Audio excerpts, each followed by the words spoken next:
space thing that we have written with inputs from Padmini ma'am. So a big thank you to Padmini ma'am for all the inputs that she has given. So our piece is titled Budhwar Galli, a Romanticized Fallacy. With the mental projection of a dark street with incandescent colorful rooms, eyes moist in the want of dignity and a romanticized imagery of the Budhwar Galli, we began our journey after the rickshaw dropped us at Dagdushet Halwai Ganpati temple. Because no rickshaw was willing to drop us right in front of a brothel, of course, offering our prayers to our beloved Ganpati Bappa, we headed on our way on a rainy Tuesday evening on a bustling street of Pune. We took a left as we entered the area which is known as Budhwar Galli, the red light area in the heart of our favorite city during Shivaji Maharaj's empire. A lane where women have learned to be strong, to fend for themselves and to build a family where single parent is the norm. The street was busy and crowded. No, that's to say I like good.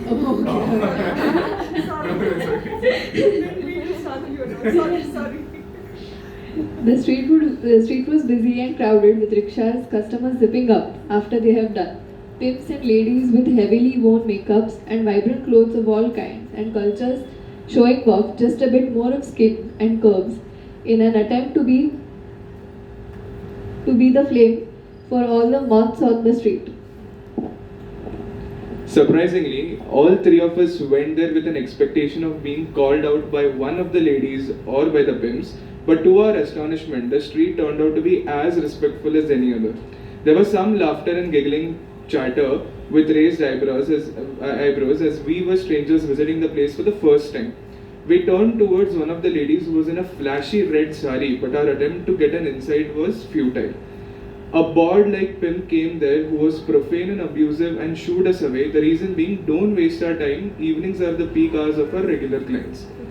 Then we walked down a few meters and found a group of ladies standing together, happily chatting away. We approached them and they welcomed us into their humble abode, all lit in purple.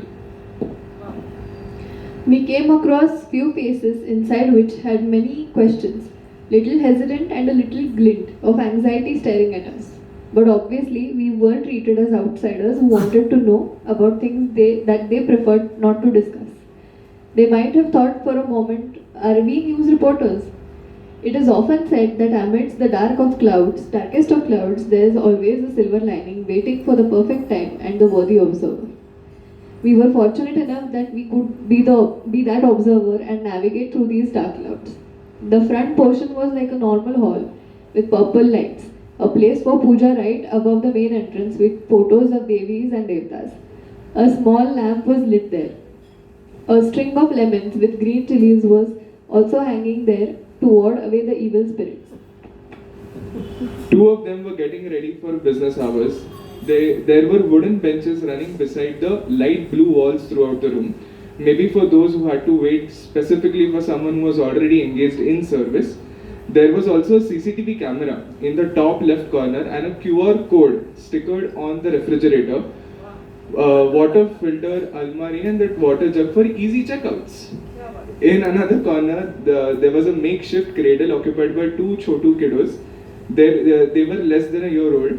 Contrary to popular belief, these infants came to them as rays of hope, as we cited the joy on their faces when they were playing around with them, they being the sex workers. We asked them a few awkward questions, such as, do the dads of these kids know about their babies and do they financially help in bringing them up? It was really disheartening to learn that almost all of these men, even if they know, barely contributed for the kid, which they thought would never have. But like any other women, these ladies had love and affection for their babies and harbor these kids with compassion and motherhood, embracing it gracefully that they were a single mother. In fact, they feel very content that unlike their own families who sold them to these streets, the children born to them are God sent and make them feel like a family.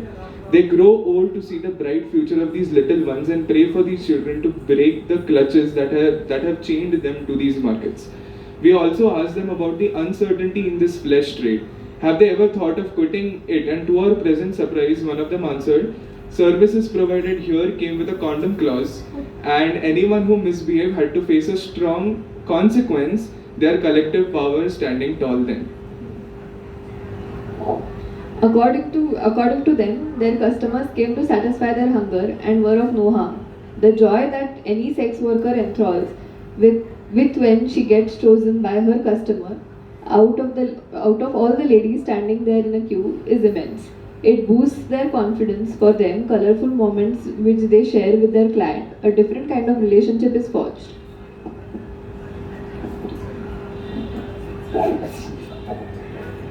सब लोग जो यहाँ आते हैं वो अच्छे ही तो है, हरामी कोई आता ही नहीं, और अगर आया तो भी उसे भगा देते हैं, was the response which Padmini ma'am highlighted earlier also.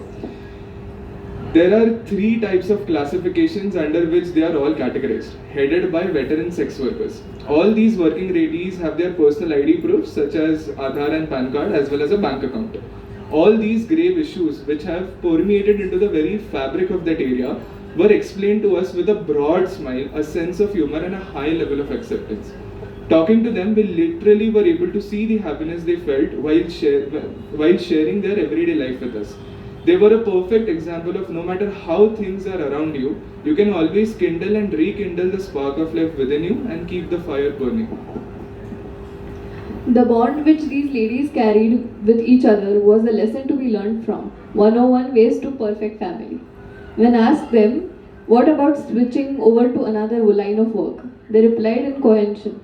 अपने मन से एक भी औरत यहाँ काम करने नहीं आती, वो तो मजबूरी है इसलिए करती है. Ultimately, they have dignified what they do within themselves, but sadly the society has failed to accept them. When we asked them what kind of support would they need, they cited their primary worries and concerns as bullet pointed below. Upskilling them will it fetch them a decent job? What happens to their kids when they will be in a job hunt? Will their past life be ignored and forgotten at their workplace?